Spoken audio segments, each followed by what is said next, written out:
1 avgust 2026 sanasiga tayyorlaning. Chunki bu sana pensiya oladiganlar, nafaqa kutayotganlar, ish haqi kartasidan foydalanadiganlar, plastik karta orqali to'lov qiladiganlar. Bozor va do'kondagi narxlarga qarab ro'zg'or rejasini tuzadigan har bir oila uchun muhim bo'lishi mumkin. Men bugun sizga oddiy tilda tushuntirib beraman. Nimalar o'zgarishi mumkin? Kimlar hujjatlarni oldindan tekshirish kerak? Kimlar vahima qilmasligi kerak? Narxlar nima sababdan siljiydi? Bank kartalari bo'yicha qanday nozik joylar bor? Videoni oxirigacha ko'ring. Chunki eng katta xatolar odatda mayda ko'ringan narsadan chiqadi. Pensiya staji to'g'ri kiritilmagan bo'ladi. Karta muddati tugagan bo'ladi. SMS xabarnoma o'chirilgan bo'ladi. Kommunal qarzdorlik yig'ilib qolgan bo'ladi yoki odam keyinroq bilib olaman deb yurib o'ziga tegishli pulni vaqtida ola olmaydi. Hozirning o'zida kanalga obuna bo'ling, videoga like bosing, chunki bunday amaliy ma'lumotlar ko'pchilikka kerak bo'ladi. Avval bir narsa aniq qilib olaylik.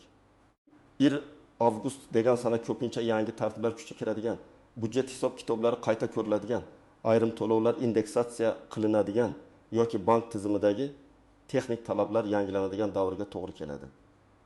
Lekin har bir o'zgarish bo'yicha yakuniy va majburiy hujjat faqat rasmiy qaror, farmon, qonun yoki markaziy bank, pensiya jamg'armasi, soliq qo'mitasi, ijtimoiy himoya organlari e'lon qilgan axborot bilan tasdiqlanadi.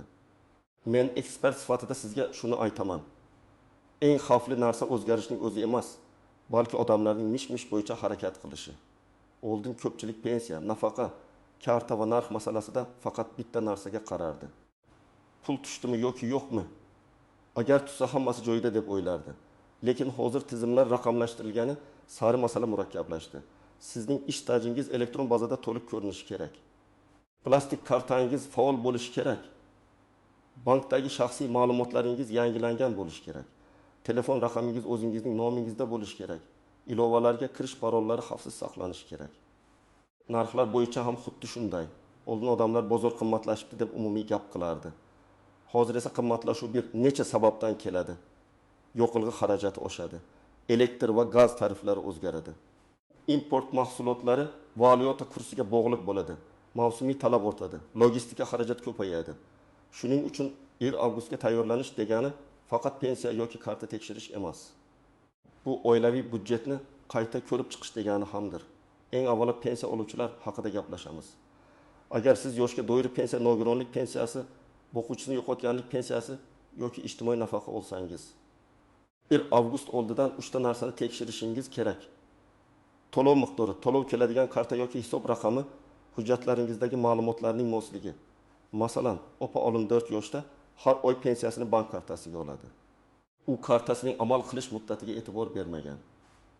Karta 2026 yil iyul oxirida tugaydi. Avgustda pensiya hisoblangan bo'lsa ham, karta faol bo'lmagani uchun u pulni ishlata olmaydi. Bankka boradi, navbat kutadi. Yangi karta chiqaradi, bir necha kun asabiylashadi. Buni oldini olish juda oson. Hozirdan kartaning old tomonidagi amal qilish muddatini ko'ring. Agar niyati 26 yoki yiltakish 26 deb yozilgan bo'lsa, bankka oldindan murojaat qiling. Yana bir misol. Aka 30 yil ishlagan, lekin elektron bazada 23 yil staj ko'rinadi. Sababi 1990 yillardagi mehnat daftarchasidagi yozuvlar to'liq raqamlashtirilmagan yoki korxona nomi o'zgargan. U kishi pensiya hisobida kamroq miqdor olishi mumkin. Bunday vaziyatda davlat o'zi topib beradi deb kutish noto'g'ri. Siz o'zingiz mehnat daftarchasi, arxiv ma'lumotnomasi, ish haqi to'g'risidagi ma'lumot, harbiy xizmat hujjati, diplom yoki bola parvarishi davri bilan bog'liq hujjatlarni tekshirtirishingiz kerak. Kimlar ayniqsa ehtiyot bo'lish kerak? Birinchidan, yaqinda pensiya yoshiga yetadiganlar. Ikkinchidan, avval boshqa viloyatda ishlaganlar. Uchinchidan, sobiq kolxoz, sovxoz, zavod, qurilish tashkilotlarida ishlaganlar. To'rtinchidan, mehnat daftarchasida muhr xira bo'lgan, sana noto'g'ri yozilgan, familiyasi turlicha ko'rsatilgan fuqarolar. Beshinchidan, pensiyani sho'shnoma orqali oladiganlar. Kimlar unchalik xavotir olmasligi mumkin? Agar siz pensiyangizni muntazam olyapsiz, kartangiz faol, pasport yoki ID kartadagi ma'lumotlaringiz bankdagi ma'lumotlar bilan mos. Yashash manzilingiz bo'yicha muammo yo'q. Telefon raqamingiz ishlayapti. Unda katta xavotirga o'rin yo'q. Lekin baribir tekshirib qo'yish zarar qilmaydi. Men doim aytaman. Moliyaviy xotirjamlikning eng yaxshi yo'li bu oldindan tekshiruv. Pensiya miqdori oshsa bu qanday hisoblanadi? Odatda pensiya va nafaqalar indeksatsiya qilinganda hamma odamga bir xil qo'shimcha summa tushadi deb o'ylashadi. Aslida hamisha bunday emas. Ba'zi holatda foiz asosida oshadi, ba'zi holatda eng kam pensiya yoki bazaviy miqdor o'zgaradi, ba'zi qo'shimcha to'lovlar alohida tartibda hisoblanadi. Masalan, kimdir 900 ming so'm olsa, oshirishdan keyin 990 ming bo'lishi mumkin. Boshqa odam 1 million 800 ming olsa, unga qo'shimcha ko'proq chiqishi mumkin. Lekin bu aniq foiz rasmiy qaror bilan belgilanadi.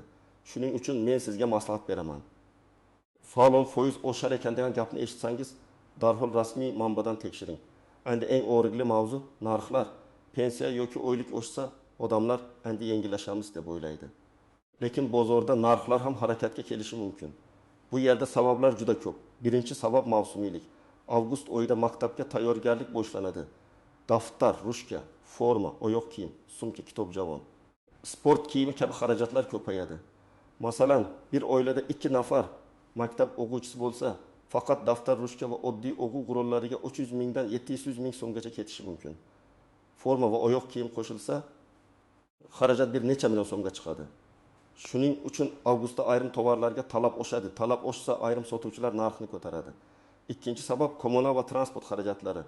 Agar elektr, gaz, issiq suv, sovuq suv chiqindi yoki transport bilan bog'liq tariflarda o'zgarish bo'lsa, bu faqat hisob-kitob qog'ozida ko'rinmaydi. Bu nonvoyning xarajatiga, do'kondorning muzlatgich xarajatiga, yuk tashuvchining xarajatiga, fermerning sug'orish va saqlash xarajatiga ta'sir qiladi.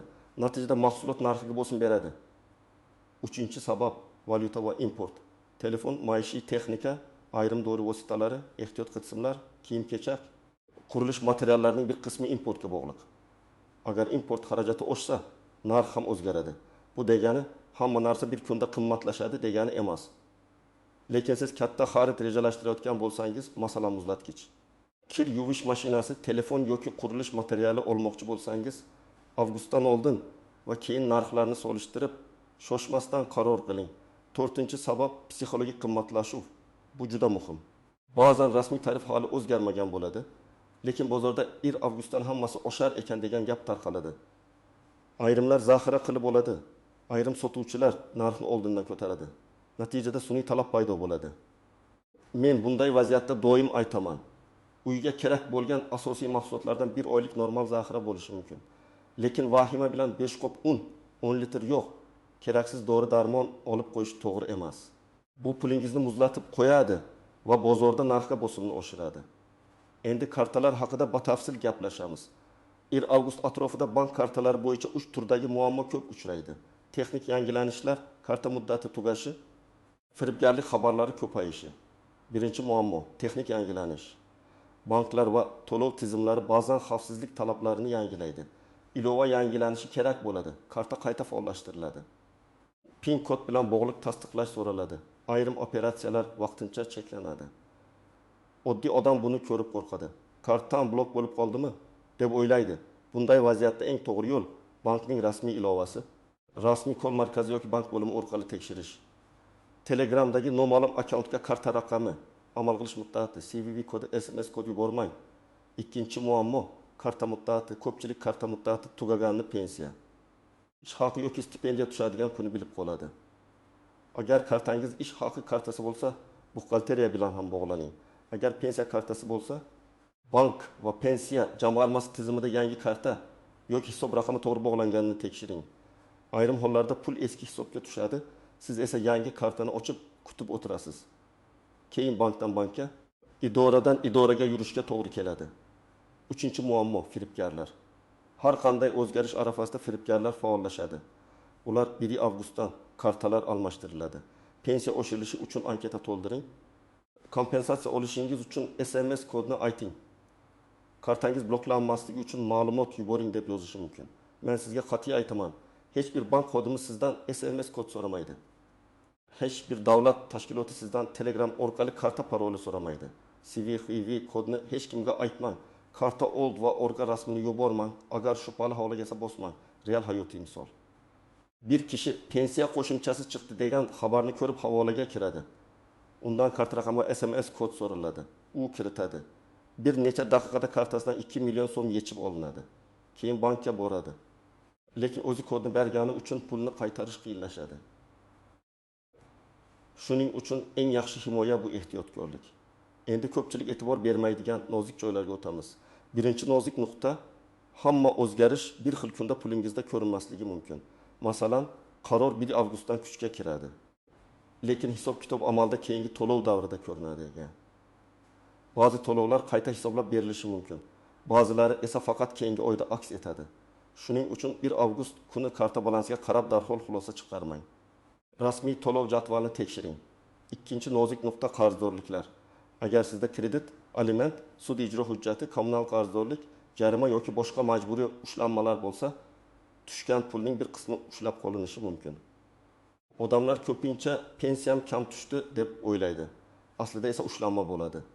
Buni aniqlash uchun bankdan operatsiyalar tarixini oling, MEB yoki tegishli tashkilotdan qarzdorlik holatini tekshiring. Uchinchi nozik nuqta. Bir nechta karta. Ba'zi odamda bitta bankda pensiya kartasi, boshqa bankda omonat kartasi, yana boshqa bankda kredit kartasi bo'ladi. Pul qaysi hisobga tushayotganini aniq bilmaslik chalkashlik keltiradi. Men maslahat beraman.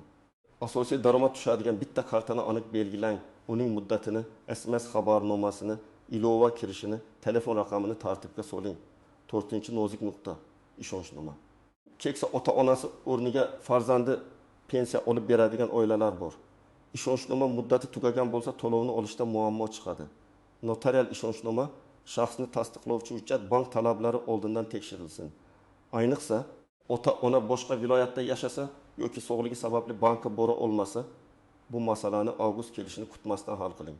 5-nozik nuqta familiya, ism, tug'ilgan sana, pasport ma'lumoti mos kelmasligi. Masalan, mehnat daftarchasida Gulnora deb yozilgan. ID kartada Gulnora o'rniga boshqa transkripsiya yoki bitta harf farqi bo'lishi mumkin. Oddiy ko'ringan bunday xato elektron tizimda muammo keltiradi. Buni tuzatish uchun vaqt ketadi. Shuning uchun hujjatlarni hozir tekshirib chiqing. Endi aniq qadamlarni aytaman. Birinchi qadam, hujjatlar papkasini tayyorlang. Unda pasport yoki ID karta nusxasi, pensiya daftarchasi yoki to'lovga oid ma'lumot, mehnat daftarchasi. Arxiv ma'lumotnomalari, nikoh yoki familiya o'zgarganini tasdiqlovchi hujjat, nogironlik bo'yicha ma'lumotnoma, bank karta ma'lumotlari bo'lsin. Hujjatlarni telefonga rasmga olib qo'yish ham foydali, lekin asl nusxalarini alohida saqlang. Ikkinchi qadam, bank kartangizni tekshiring. Amal qilish muddati, PIN kod, SMS xabarnoma, mobil ilovaga kirish, telefon raqami, karta balansini ko'rish imkoniyatini sinab ko'ring. Agar ilovaga kira olmasangiz, parolni hozir tiklang. Agar telefon raqamingiz o'zgargan bo'lsa, bankka borib yangilang. Agar karta muddati tugayotgan bo'lsa, yangi karta buyurtma qiling. Uchinchi qadam, pensiya yoki nafaqa ma'lumotini tekshiring. Buning uchun tuman yoki shahar pensiya jamg'armasi bo'limiga, davlat xizmatlari markaziga yoki rasmiy elektron xizmatlarga murojaat qilish mumkin. Siz mening pensiya hisobimda stajim, to'lov miqdorim, to'lov manzilim va karta hisobim to'g'ri ko'rsatilganmi deb so'rashingiz kerak. Savolni aniq bering. Bir ko'rib bering demang. Aynan nimani tekshirtirmoqchi ekaningizni ayting. 4-qadam, oilaviy budjet jadvalini tuzing. Avgust oyida nimalarga pul ketishini yozing. Oziq-ovqat, kommunal to'lov, kredit, dori-darmon, maktab xarajatlari, yo'l haqi, telefon, internet, favqulodda xarajat. Masalan, oilaning oylik daromadi 5 million so'm bo'lsa, maktab mavsumida birdaniga 2 million so'mlik xarid qilish budjetni sindirishi mumkin. Shuning uchun xaridlarni bo'lib qiling. Avval eng zarurini, keyin qolganini. 5-qadam, narxlarni solishtiring. Bir do'kondagi narxga qarab xulosa qilmang. Bozor, supermarket, onlayn savdo, mahalla do'kondagi narxni solishtiring. Lekin onlayn xaridda ham ehtiyot bo'ling. Oldindan pul o'tkazishdan oldin sotuvchining ishonchliligini tekshiring. Juda arzon taklif ko'rsangiz, bu firibgarlik bo'lishi mumkin. 6-qadam, qarzdorliklarni tekshiring. Kommunal to'lovlar, kredit, jarimalar, soliq, aliment yoki boshqa majburiyatlaringiz bo'lsa, ularni alohida yozib chiqing. Agar to'lov qilishga qiynalayotgan bo'lsangiz, bankka yoki tegishli tashkilotga oldindan murojaat qiling. Ko'pchilik oxirgi kunda boradi, keyin penya, jarima yoki karta ushlanmasi bilan duch keladi. 7-qadam. Ota-onangiz va keksa qarindoshlaringizga yordam bering.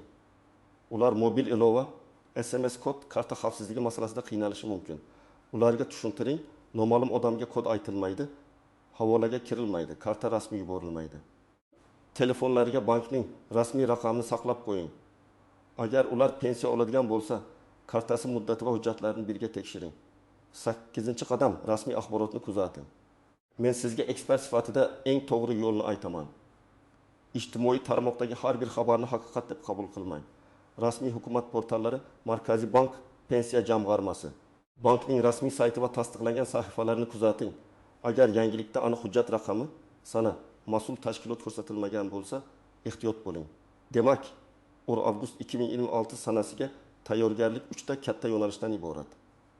Pensiya va nafaqa hujjatlarini tekshirish, narxlar va oilaviy budjetni oldindan rejalashtirish, bank kartalari va raqamli xavfsizlikni tartibga solish.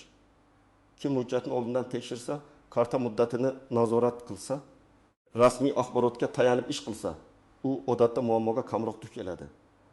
Kim mish-mishga ishonib SMS kodini begonalarga bersa, hujjatini oxirgi kunga qoldirsa, narxlar oshganda rejasiz xarid qilsa, o'sha ko'proq zarar ko'radi. Mening sizga yakuniy maslahatim shunday. Bugunoq kartangiz muddatini ko'ring. Pensiya yoki nafaqa oladigan yaqinlaringizning hujjatini tekshiring. Avgust oyidagi xarajatlar ro'yxatini yozing va rasmiy yangiliklarni kuzatishni boshlang. Agar sizda pensiyam kam tushyapti, kartam ishlamayapti, stajim to'liq ko'rinmayapti, qaysi hujjat kerak degan savollar bo'lsa, izohlarda yozing. Men keyingi videolarda eng ko'p berilgan savollarni alohida tushuntirib beraman. Videoga like bosing, kanalga obuna bo'ling va bu videoni ota-onangiz, qarindoshlaringiz, pensiya oladigan yaqinlaringizga yuboring. Chunki bitta vaqtda berilgan maslahat ba'zan odamni ortiqcha navbatdan, noto'g'ri to'lovdan, firibgarlardan va keraksiz xarajatlardan saqlab qoladi.